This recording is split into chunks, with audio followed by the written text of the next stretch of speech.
अस्सलामु अलैकुम friends, computer club में एक बार फिर से उमैर जिलानी आपकी खिदमत में हाज़िर है। दोस्तों, इससे प्रीवियस वीडियो में हमने ब्रीफली इंट्रोडक्शन देखा था सेंटीमेंट एनालिसिस का कि सेंटीमेंट एनालिसिस है क्या और ये कैसे इसकी एग्जांपल उसकी मिसालों की मदद से उसे समझने की कोशिश की थी। लेकिन आज की इस वीडियो में मैं आप लोगों को बताने वाला हूँ कि सेंटीमेंट एनालिसिस प्रॉपरली वर्क कैसे करता है, कैसे मतलब कि सेंटीमेंट किया जाता है लोगों के सेंटेंस को, लोगों के कमेंट्स को, और इसके अलावा डॉक्यूमेंट्स के अंदर जो भी डाटा पड़ा हुआ है, जिस नोयत के सेंटेंस पड़े हैं, उनको कैसे एनालिसिस किया जाता है। तो यहाँ पे आपको 6 स्टेप्स नज़र आ रहे हैं सेंटीमेंट एनालिसिस परफॉर्म करने के। तो सबसे पहले यहाँ पे जो भी हमारे पास सॉफ्टवेयर होगा जो कि सेंटीमेंटल एनालिसिस परफॉर्म करेगा, उसमें सबसे पहले उसको इनपुट देंगे, यानी कि इनपुट टेक्स्ट देंगे। उसमें हमारे पास CSV, TSV, sentence, text file वगैरह वगैरह ये आ जाएंगी। दूसरा स्टेप जो होगा वो हमारा होगा टोकनाइजेशन का स्टेप होगा। तीसरा हमारा क्लीनिंग का डाटा को क्लीन करने का। चौथा हमारा रिमूविंग स्टॉप वर्ड्स को हटाने का। और पांचवा जो है वो क्लासिफिकेशंस, और छठा जो है कैलकुलेशन। और कैलकुलेशन के बाद हमें पता चल जाएगा ये जो सेंटेंस इसने बोला है या कमेंट किया है, ये किस सेंस में इसने कमेंट किया है। तो ये अभी पूरा इसको ब्रीफली अंडरस्टैंड करने के बाद आप इस काबिल हो जाएंगे कि कैसे मतलब कि उसको हम न्यूमेरिकली जो है कैलकुलेट कर सकते हैं कि ये आपका जो सेंटेंस है पॉजिटिव है, नेगेटिव है, या आपका न्यूट्रल सेंटेंस है। तो सबसे पहले पहला स्टेप ये है कि इनपुट टेक्स्ट, जो भी हम सॉफ्टवेयर इस्तेमाल कर रहे हैं सेंटीमेंटल एनालिसिस परफॉर्म करने के लिए, सबसे पहले उसे इनपुट दी जाएगी। यानी कि कोई भी प्रोडक्ट है उसके नीचे जो भी कमेंट्स वगैरह कस्टमर की तरफ से आए हुए हैं, उन कमेंट्स को एज अ इनपुट जो है वो सॉफ्टवेयर को दिया जाएगा। वो आपकी CSV फाइल भी हो सकती है, TSV फाइल भी हो सकती है, कोई सेंटेंस भी हो सकता है, या कोई डॉक्यूमेंट या टेक्स्ट फाइल भी हो सकती है। ठीक है, तो पहले में इनपुट आपने करना है टेक्स्ट। तो जनाब अली, इससे जो है अगला फेज़ जो है वो आ जाता है टोकनाइजेशन का। तो टोकनाइजेशन क्या है? It is a process of tokenizing और स्प्लिटिंग अ स्ट्रिंग। किसी भी स्ट्रिंग के छोटे छोटे टुकड़े या छोटे छोटे हिस्सों में तकसीम कर देना। Text into a list of tokens. One can think of token as parts like a word is a token in a sentence and a sentence is a token in a paragraph. तो tokenization क्या है? ये एक totally process होता है। इसमें जो है one can think of token as parts like a word is a token in a sentence. यानी कि जो भी आपका सेंटेंस होगा या डॉक्यूमेंट्स होगा, उनको जो उसके अंदर जो भी डाटा होगा उसको छोटे छोटे पार्ट्स में तब्दील कर लिया जाता है।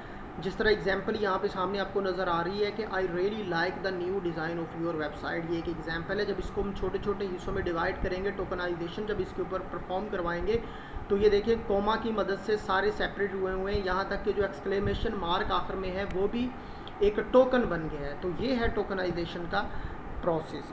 टोकनाइजेशन प्रोसेस परफॉर्म करने का फ़ायदा ये होता है कि हम जो है इंडिविजुअली हर वर्ड के ऊपर जो है काम कर सकते हैं, जिससे पता लगा सकते हैं कि ये वर्ड जो है किस सेंस में यहाँ पे यूज़ हुआ है।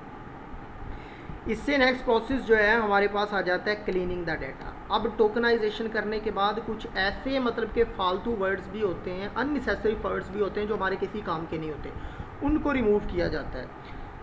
तो क्लीनिंग द डाटा में जितने भी हमारे स्पेशल कैरेक्टर्स होंगे, जो भी हमारे इस्तेमाल होते हैं, वो रिमूव कर दिए जाएंगे। जिस तरह इस एग्जाम्पल के अंदर जो एक्सक्लेमेशन मार्क है वो हमारा क्या है, एक स्पेशल कैरेक्टर है, इसको क्या कर देंगे, रिमूव कर देंगे।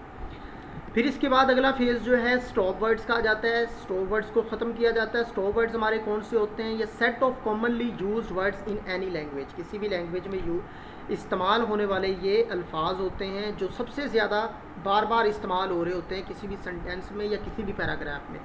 जिस तरह से फॉर एग्जांपल हमारे पास ये एक लिस्ट यहाँ पे दी हुई है, I, our, your, me, our, yourself, myself, we, your, him. ये सारे के सारे जो आपको नज़र आ रहे हैं ये स्टॉप वर्ड्स हैं। तो इसी तरह जो हमारी एग्जाम्पल थी, इसमें जो हमारे पास स्टॉप वर्ड्स हैं, very like the new design of your website, इसमें स्टॉप वर्ड्स हैं आई, द, ऑफ, योर, ये हमारे स्टॉप वर्ड्स हैं।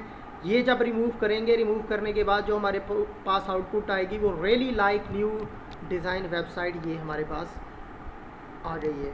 ये हमारे पास अब टेक्स्ट बचा है, सेंटेंस बचा है। अब नेक्स्ट हमारे पास आता है स्टेप क्लासिफिकेशन।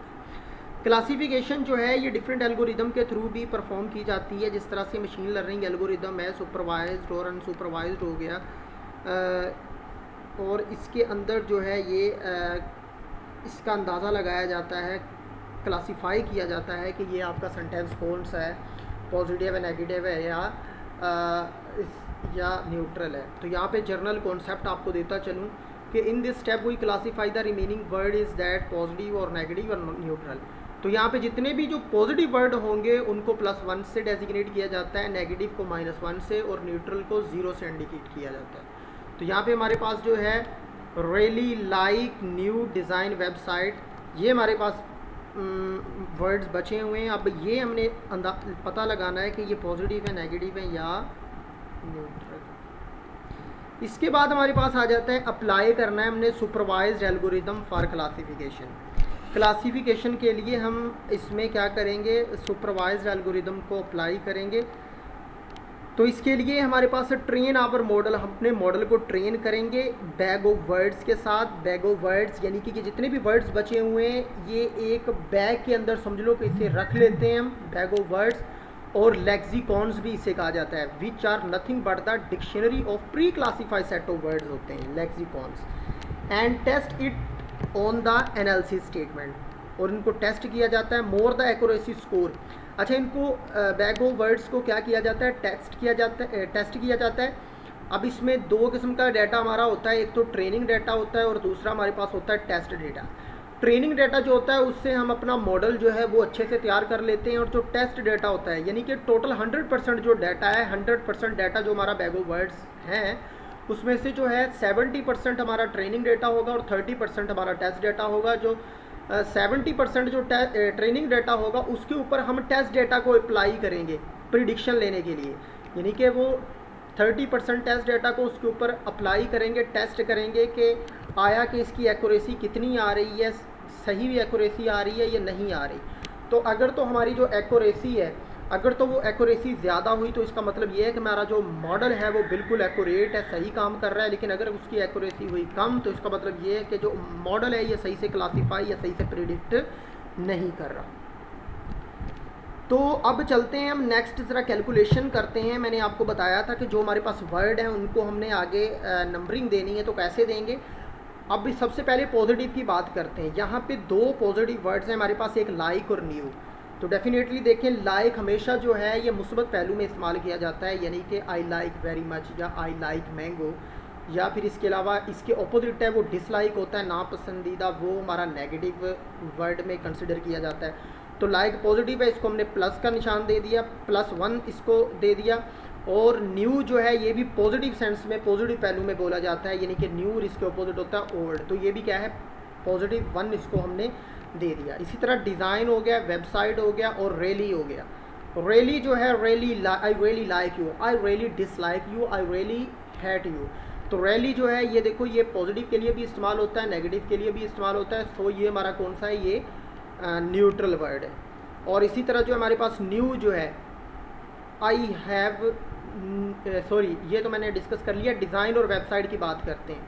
अब डिज़ाइन जो है वो एक गुड डिज़ाइन भी हो सकता है, बैड डिज़ाइन भी हो सकता है, तो ये भी दोनों के लिए इस्तेमाल होता है, तो ये भी हमारे पास न्यूट्रल है। और इसी तरह वेबसाइट जो है ये गुड वेबसाइट, बैड वेबसाइट, तो ये भी हमारे पास न्यूट्रल है। तो इन सबको जब हम प्लस करेंगे तो प्लस होने के बाद जो हमारे पास जवाब आ रहा है वो आ रहा है 2।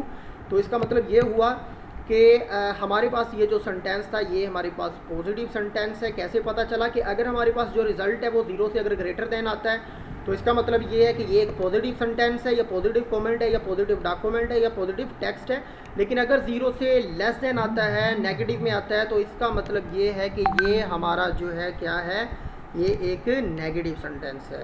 तो अगर इसका जवाब जो है, आंसर जो है वो 0 आता है, तो इसका मतलब ये है कि ये जो हमारा सेंटेंस है वो क्या है, ये न्यूट्रल है, ये मतलब कि आपका न्यूट्रल सेंटेंस है। तो फ्रेंड्स ये एक टोटल जो प्रोसेस था क्या फाइंड आउट करने का कि ये सेंटेंस हमारा जो है पॉजिटिव है, नेगेटिव है या न्यूट्रल है, इस फेज़ से गुज़रना पड़ता है। कोई भी सॉफ्टवेयर जो है वो इस तरीके से काम करता है, ये पता लगाने के लिए कि ये कौन सा सेंटेंस है। तो आई होप सो कि ये आप लोगों को काफ़ी आपके लिए बेनिफिशियल साबित होगी ये वीडियो।